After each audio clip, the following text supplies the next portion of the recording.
Ibeju-Lekki is supposed to be a financial power. Lekki Free Trade Zone is a trade zone where tax is exempted. Dangote has average of 40,000 people working, according to Business Day, 11,000 foreigners and 29,000 Nigerians. Lagos Calabar Coastal Road, it's a very laudable project. However, it's not something that can be completed in President Tinubu's tenure. To renovate the second wing of Muritara International Airport is going to cost about 712.3 billion naira.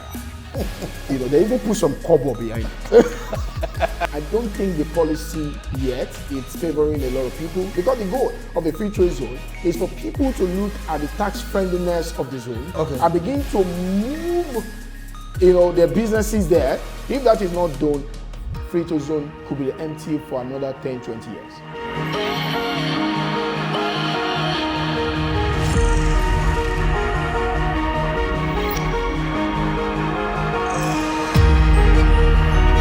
Thank you so much for joining us today. My pleasure. Thank you for coming again. We're going to take it a notch higher this time. We already shared about how you started business and everything about entrepreneurial journey. Let's get it a bit deeper this time. Ibeju-Lekki, it's been a major talk of business and economies in our city, Lagos. And now that was supposed to translate into an impact for our nation, Nigeria, where the Dangote Refinery that is estimated to be in several billions of dollars, right? And then we have the deep sea port, we have the free trade zone there as well, we have the proposed international airport, and then that same corridor, the coastal line that runs from Lagos to Calabar is going through that place as well. What's your take about all that is going on there, right? Is it a destination for people to invest? What would you say about all that has been said about that place and then what it is right now? All right. Thank you very much for having me again. I really appreciate it. Now, Ibeju-Lekki is a powerhouse and it's supposed to be a financial powerhouse. And however, as it is today, there is still a lot that needs to be done for that to really be materialized. This has been on for more than a decade now. I remember my first time in Ibeju-Lekki was about 13 years ago. And that was when Free Trade Zone was just starting. It was just defense and all of those basic things. Dangote Refinery has not started at that time. So all of these things are there. And it's supposed to create a new level of prosperity, not just for Lagos, but for Nigeria as a whole. Because whatever happens in Lagos happens in Nigeria. And so, however, as of today, we still have a lot that has not been done. A lot has not been done as far as Ibeju-Lekki is concerned. Those speculations has been made, properties have been sold on those promises. People have emptied their savings and their pensions to be able to buy properties within that axis. But nevertheless, there's still a lot that needed to be done. But if you look at it, and if it is a prophecy, we will say that Ibeju-Lekki is supposed to be a financial powerhouse. But it's not yet a financial powerhouse where it's supposed to be. Why is the free trade zone still looking empty? Yes. Yeah, the free trade zone is looking empty because many things are involved. Number one, free trade zone is a partnership between Lagos State and some foreign companies. And at the same time, if you have been there of recent, you will notice that there is a big high rise, more or less about 9 to 10 floors that have been fully built. And things are going on there. However, free trade zone as a whole is bigger than just free trade zone. Free trade zone is the entirety of that zone, starting from where the trade zone begins. So Dangote is under the free trade zone. The petrochemical is under the free trade zone. Fertilizer is under the free trade zone. Power oil is under the free trade zone. All of the companies, the St. Nicholas hospitals, and all of the Shell and all of those people that have found themselves in that area, they are all operating under the free trade zone. So free trade zone is bigger than the building called the trade zone itself. However, a lot of businesses still supposed to find expression in that place, but I don't think the policy yet it's favoring a lot of people to be able to move business, because the goal of a free trade zone is for people to look at the tax friendliness of the zone and begin to move their businesses there so that they can start operating their headquarters and all of those things from that zone. And that's what it is. Now, some businesses are supposed to move from Victoria Island and move the headquarters to the free trade zone. For that to happen, there have to be other things that would have happened. There have to be schools, there have to be apartments, there have to be all of those things. Now, the role of the government is not yet fully fulfill in that aspect where, making it easy for people to be able to build apartments, to be able to do all of those things in that area. If that is not done, free trade zone could be empty for another 10, 20 years. Yes. Okay, so I want to ask the question I should have asked before. What's a free trade zone? Free trade zone, it's, so this is called Lekki Free Trade Zone. Right. What is Lekki Free Trade Zone? Yeah, so because we have all manner of free trade zones in Nigeria. The state has free trade zone, Port Harcourt, there are free trade zones in different places. So free trade zone is a zone where the government of the land have decided that people can begin to bring businesses, trades, commerce, and begin to do transaction and create a new city. It's like a colony, and then it's being created. But the caveat and the attraction of a free trade zone is that it's not just a trade zone. Balogun Market is a trade zone. Idumota is a trade zone. But however, free trade zone, Lekki Free Trade Zone is a trade zone where tax is exempted. So that's why it's called Lekki Free Trade Zone. Tax is exempted. You are exempted from paying tax by operating in that zone. That's what it means. So any business that move there, so what happened is that it's supposed to create what we call value migration. So value is supposed to move in that direction. And so you notice that there is road being constructed, and that is commendable. The kind of road texture that is built there is a road that can last for another 40, 50 years, in terms of, because of the machines and all of those that move in that area. So people are supposed to be moving to that zone. And that's why at the end of the day, there's supposed to be wealth transfer, where people that own assets that look like shanties begin to sell to people that will build an high-rise and all of that. That's what that zone's supposed to be. So now, if that is not done, if we don't put that into consideration, the free trade zone is a place for business. Now remember, the fundamental of commerce is that it's what we call cluster economy. That means the moment people start working somewhere, the moment business start going on somewhere, people want apartments around that place. People want schools. People want shopping malls. So it's a cluster economy. So at the end of the day, the moment commerce shows up in a place, and that is the whole idea of trade zones, is like if you bring a trade zone somewhere and big businesses move there. For instance, Dangote has average of 40,000 people working, according to Business Day, 11,000 foreigners and 29,000 Nigerians.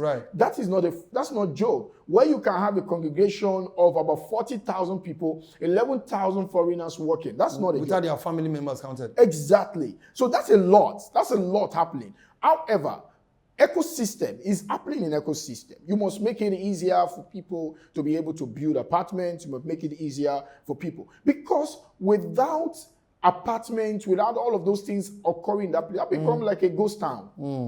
And it becomes very dangerous for anything to happen there, because it means that you will still create a menace. It means that guy have to work there and then move out of that zone to another place. At the end of the day, people come in the morning, and that is not what it is. The commuting time of the people have to be reduced. For that to happen, there have to be friendliness in working with people. And that is what happened right now. So free trade zone, a lot needs to happen. Ibeju-Lekki is a powerhouse, like I said before. However, this powerhouse is still a potential. And you know one thing about potential? Potential can be destroyed. Potential may not see the light of the day. Something can be a potential without being maximized. Potential must be turned to reality. And so for potential to become a reality, certain things must be in place. And government has its role, individual has a role. Government role is a role of policy. And the policy must be friendly for the people to be able to jump on it, for investors to come in and be able to do a lot of stuff. And of recent, the Lagos State government and its authorities came out with a list of 176 illegal estates. Is that information correct fundamentally? Doesn't it affect the same foreign direct investment that is being attracted. Now for the Ministry of Urban, Physical Planning and Urban Development, and saying that people do not have an approved layout. That doesn't qualify to say the project is illegal. No, that doesn't qualify. We are still running this nation as if we are in the age before automobile. The government is raising money. We know they are raising revenue. Government don't build cities. Developers are the builders of cities.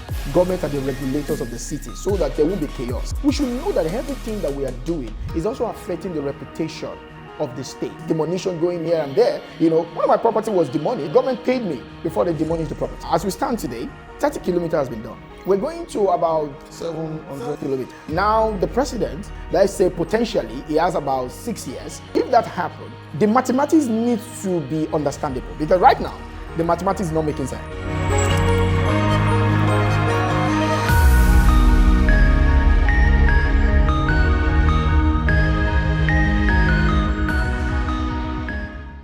Okay, let's raise it back.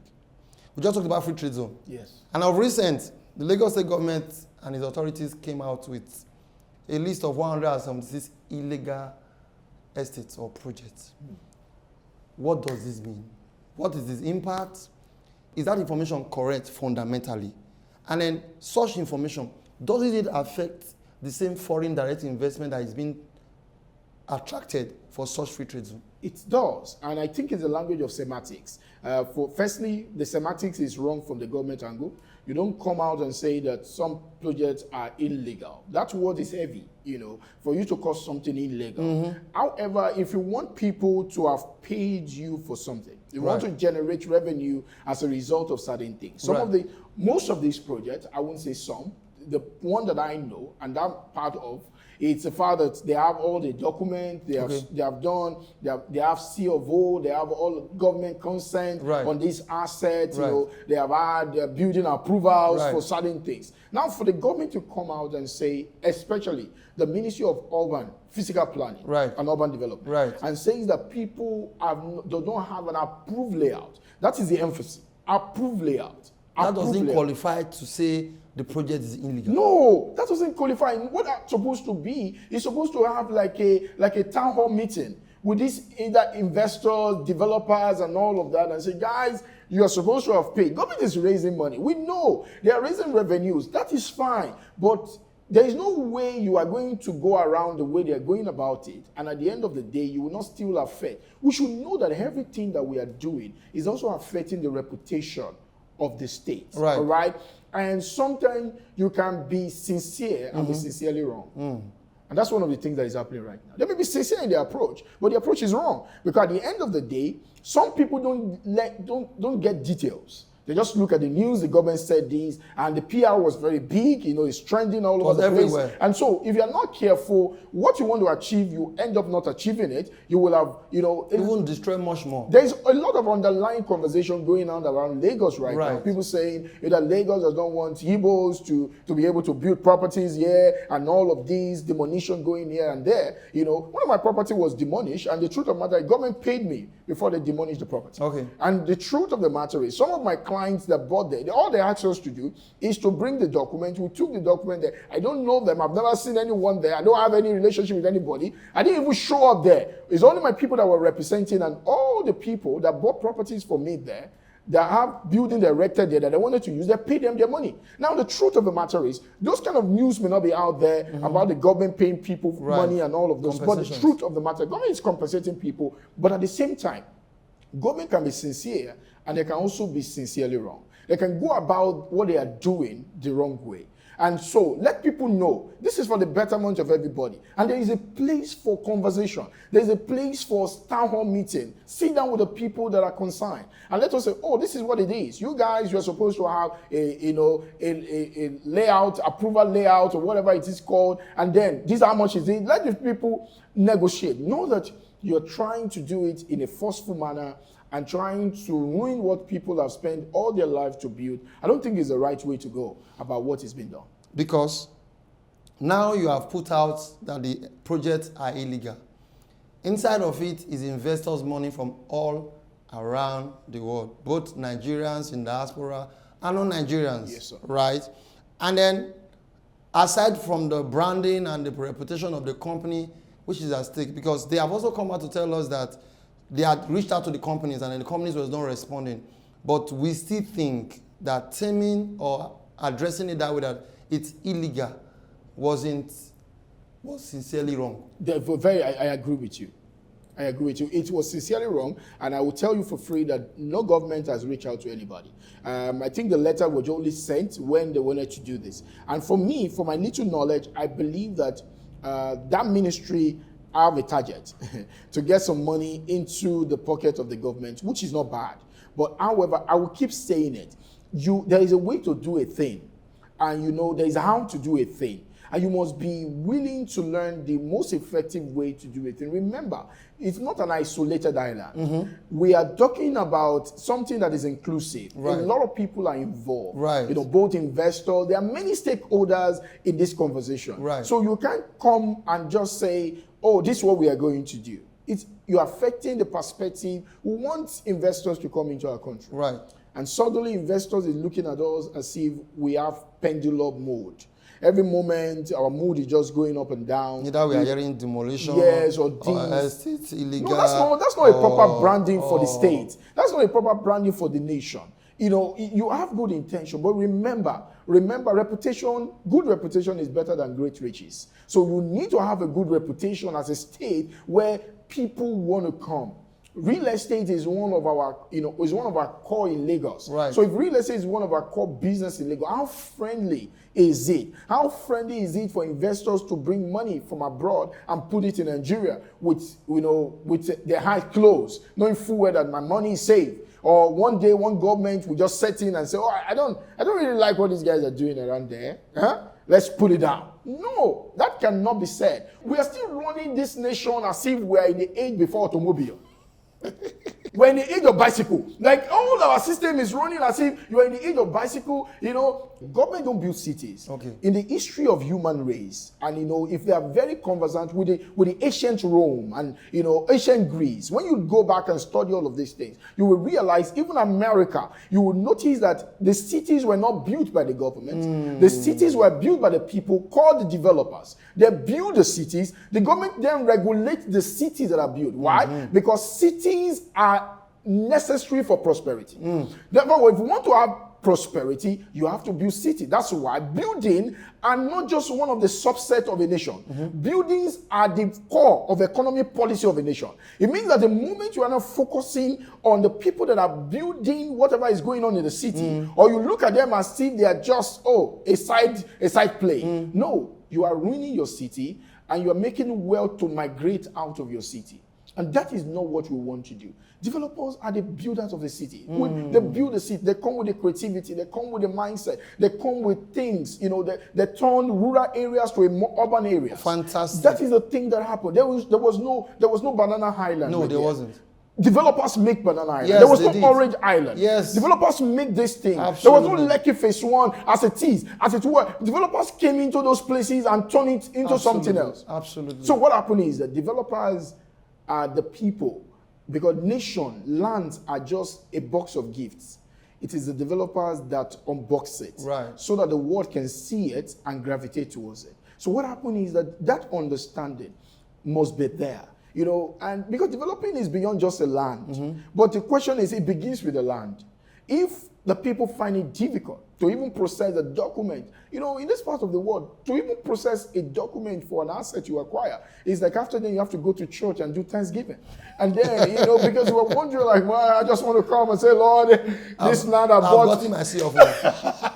So all of these things, government need to realize that developers are the builders of cities.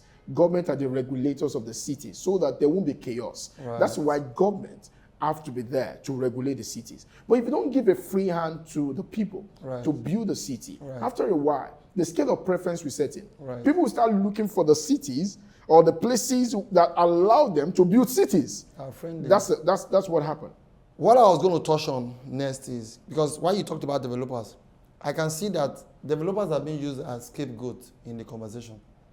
Because right now, the government says they are the good guys in the spectrum of stakeholdership. Then the investors are holding on to the developers. Meanwhile, the government has a core of the challenge of not setting things right?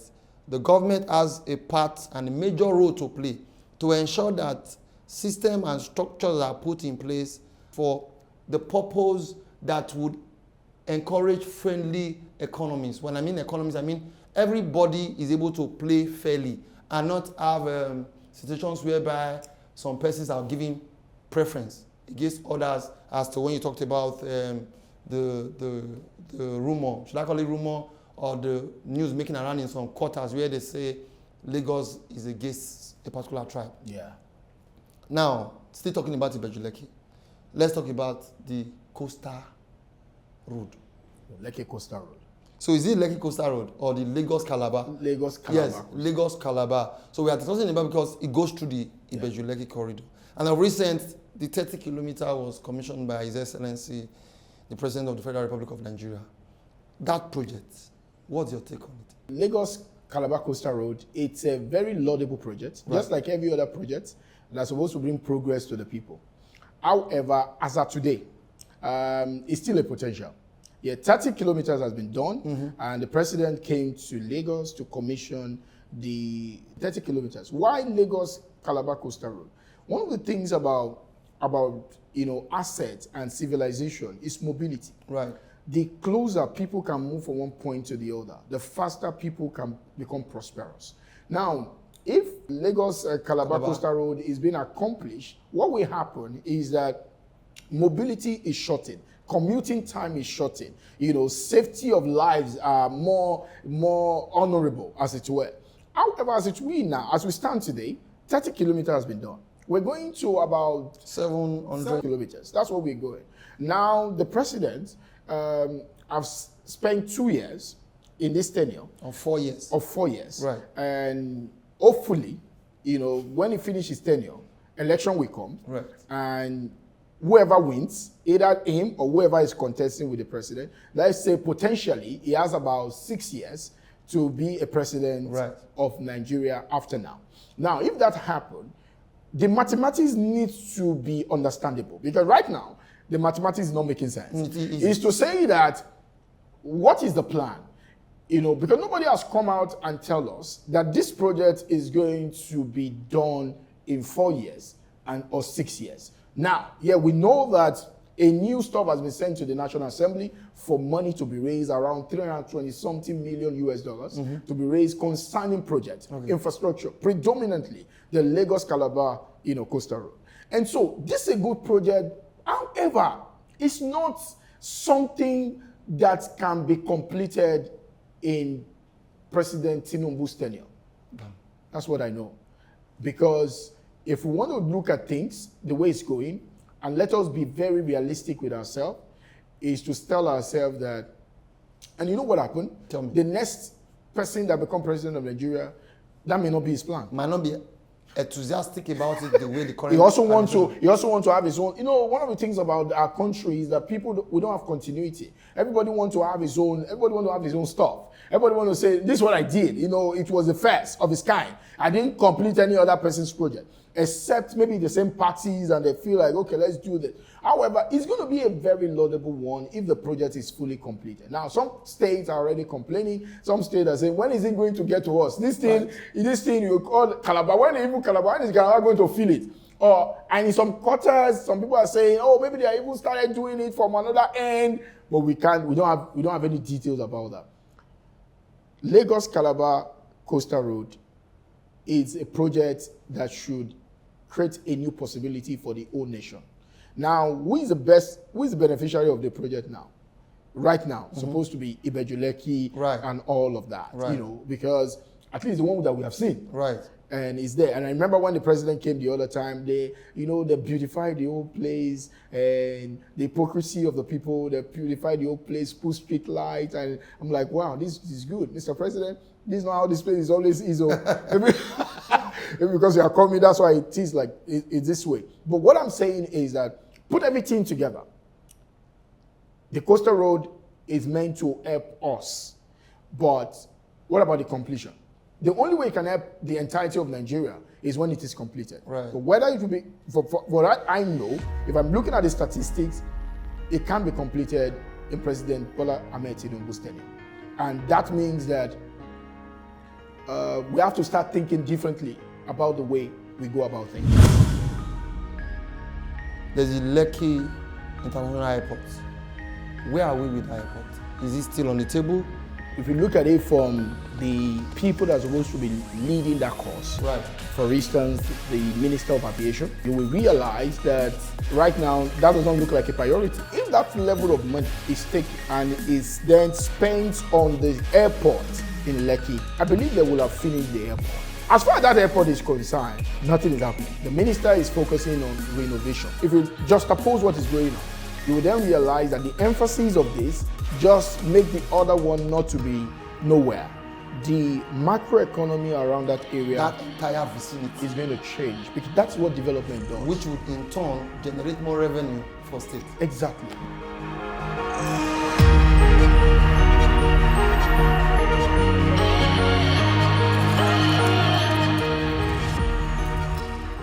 Let's dive a bit deeper. There's the Lekki International Airport. Where are we with the airport? Is it still on the table? One thing that I know is that if you look at it from the people that are supposed to be leading that course, Right. for instance, the Minister of Aviation, Okay. in the person of Mr. Festus Keyamo, Right. SAN, Right. you will realize that right now that doesn't look like a priority. Right. Because of recent, it was trending that to fix the second, renovate Right. the second wing Right. of Muritara International Airport is going to cost about 712.3 billion naira. They even put some kobo behind it. And that is quite interesting. Right. And later on, the minister came out again and started saying that the reason why this have to happen, they need to fix this and all of that. I even commented in one of his posts by saying, I hope even when you finish this your renovation, they will stop collecting trolleys money from people at the airport. I've traveled to many countries in the world, and Nigeria is quite funny to me that you get to international airport and some trolley guys that look like small demons are always everywhere asking you to pay 1,000 naira to be able to have a trolley in an internet. That is a misrepresentation of a nation. You come into a country, he already told you that you are into struggle. You are about to enter into what you don't know. Now, but this is it. That is what the minister is talking about. If that level of money Right. is taken Right. and is then spent on the so-called airport in Lekki, I believe they will have finished the airport. But now they started, it was an anticipation. It Right. was something beautiful that people are expecting that, but I believe that some people exist to make sure that that particular airport does not exist. And so that this airport, that sounds like a conspiracy theory. But nevertheless, when you look at all of these things and the longer it takes us, it's like people sit somewhere to feed on something not being done within a short period of time. So the longer it takes this thing to be done, the more money we are going to make. So people are saying, look, let's just do it 10 years, 15 years. You are constructing an airport. In 20 years, you have not finished constructing an airport. You'll be wondering what's going on. So as far as that airport is concerned, I will tell you right now, with my frequency in that axis, nothing is happening. And yeah, people still use it to sell land. People still use it to open that one day, one government will resurrect it and just keep going over there. But it's not, because the minister is focusing on renovation. And they say they want to make the second wing to become a standard stop. Now, the point is, nobody has told us how much was spent to do the other wing that was renovated by the Chinese company. Nobody ever Was it a told us. renovation organized? It A was built Yes, one. It started from the scratch. They started from the scratch. That was one of the side where they put that down and just rebuilt that, and which will happen to be a fantastic place. Fantastic, Very right. fantastic. Nobody ever told us how much that is, but now we are being told how much renovation of this is going to be. And the whole truth is, if you just oppose what is going on, you will then realize that the emphasis of this just make the other one not to be nowhere. And so Lekki Airport, International Airport, except government shows up, maybe because they watch this video and tell us that, no, we are working on it and we'll soon be done in 6 months. But nevertheless, nothing is done there. Everywhere is just what it is. People have sold properties all around the environs, and get there, it's just abandoned. Nothing is going on there.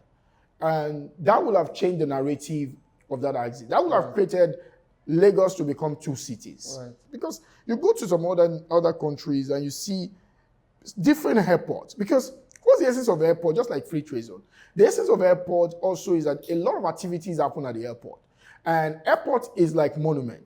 And in the study of cities, you will realize that monuments are built so that all the other things can be built around it. Correct. So airport, trade zones are all monuments. So if you build stadium, right, they are all monuments. Right. Then when all these things are built and properly built and used, because people will come there. Correct. Every other place around the place becomes fully developed at the same time. Just like if you build a very big university, it's a monument. University is not just a university, it's a monument. So a lot of people come there, a lot of life happen there. So all the surroundings then become developed, and then a new city emerge. But in a nutshell, that airport is not going anywhere right now. And a lot of people have committed their money to buying properties and speculation around the axis, waiting for one day something is going to happen. And if this thing does not happen, many people maybe will leave this world without seeing the benefit of what they have done, and maybe their children or grandchildren then will think of what else to do with the land. They have to start doing farming or something. But as of today, the government of Lagos is not thinking about that. From what I've seen, I said they'll come up tomorrow and tell us. From evidences, there is nothing going on in that axis right now. There is nothing going on there. Nothing. Because deep sea port that is functioning was a PPP.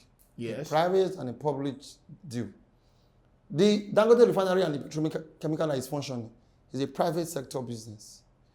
Even the things that are functioning currently inside the free trade zone are private businesses. Yes. So now, the international airport is also supposed to be a PPP. But as we speak, see, government has no business running business. Government has no business running business. And that's why go all over the world, you will see that one of our big brothers right there in Heathrow Airport, you see by airports. Right. So people owns airports. You see, until some of these things begin to what individuals or private organizations can own, some certain things will not work. Because government has no business running business. And the moment government is trying to say, oh, this is supposed to be a government stuff, no, give people the opportunity to own an airport. Give people opportunity to be able to do all of those things and make the policy friendly so that people can build stuff. People will come into the nation and get things built. There's no need, trying to start something that will have created. Remember, developers create cities. Right. So one of the things that developers will gladly do as an investor, as a business people, raise money all over the world to build an airport somewhere that eventually become, all of the properties around the place become something else, and everything will go very well. So these are the things that we aren't doing. And because we ain't doing all of these things, government wants to own all of this, and it's a way to siphon money, and people get this money siphoned without even doing anything. At the end of the day, Nigerians will go out because you can't buy properties. You know how much, you live this life daily. You know how highly expensive it is right now for someone to live in the center of the city in Lagos. The prices are going up in a way that even economists like me cannot understand. You get a house for 2 million in the year 2024, and in the year 2025, the same house is going for 5 million. Correct. And you're wondering, what are the yardstick? What are the metrics? What are the indicators that will make this thing like this? It's just simple one matrix. Only one matrix increases the property price in Nigeria in terms of rental, and that is demand and supply. Nothing else, not infrastructure, not anything. It's like now there are more people. That one thing. Why? More people want to stay in the center of the city. We have many rural areas that just need infrastructures to be fully built. Government don't have to build infrastructures. Governments can make infrastructure to become a PPP. And at the end of the day, you find that that's how nations get built. Right. That's how nations get built. Absolutely. The nation that we send our children to go and be living there, that's how that's how people build nations. Because from a businessman, I'm going to do these things. There is a place on the mainland of Lagos. Right. And this guy, there's a bridge. There's a water that parted a place called Okota and Isolo. Right. Now, those guys, I know the place. They did PPP. Guess what? They built a very long bridge and they put a toll on it. Guess what? People pay. You know what happened? The other side of that city was a very scanty area before the bridge was built. Right. Now, scanty and full of slums. Thank you. But as of today, I passed there. I think I was just fascinated. I was coming from somewhere. I passed that back about a month ago. It was night, around 8:30. Everywhere is lighted. Houses have gone everywhere. Because you see, cities are natural. Cities are organic. Right. What happened is that all you just do about it is just to navigate, create a pathway. Exactly. That's what people are looking for. So, business people are the one that build the nation, are the one that make sure the economy works, because that's how they make their money. What government is going to do is to make sure that everything is done in a proper way as an incentive. Give incentives. Tax is an incentive. Tax is supposed to be an incentive. So that at the end of the day, people do what the government want done. And that's what is happening right now. So airport is not built, is there. Lekki International Airport is not built. Our honorable minister says he wants to spend huge amount of money to be able to now renovate. How much? 7. Oh, jeez. Even sometimes to pronounce the money sounds very heavy. 712.3 billion naira. That's what our honorable minister, Mr. And Festus. I heard it has been approved by the Senate. Yes, it will be approved because the honest truth is I would have been maybe a little bit excited if that money is now approved to build Lekki International Airport. Right. Why? Because the economy of that area is going to change. Will blossom. Airport Road is already a developed economy. Correct. Fully developed economy. There is not, what you want to do there? Besides you just blocking, creating menace for us. In terms of now, you will now go into the airport now, will be shut down for a long time because airport is being renovated. They said they want to do mechanical, plumbing, and electrical fittings. So that means that this thing is going to be, so that's what it is. If that money is being taken and being sent to Lekki International Airport and say, okay, even though it could be said is outrageous, but nevertheless, you can then say, oh, the macroeconomy around that area, that entire vicinity, is going to change, because that's what development does. Which would in turn generate more revenue for state. Exactly. So we'll bring it down to the basis of what we're talking about. If we want to develop our nation, we have to be able to look at all of these things in respect of how it concerns individuals and just work on it.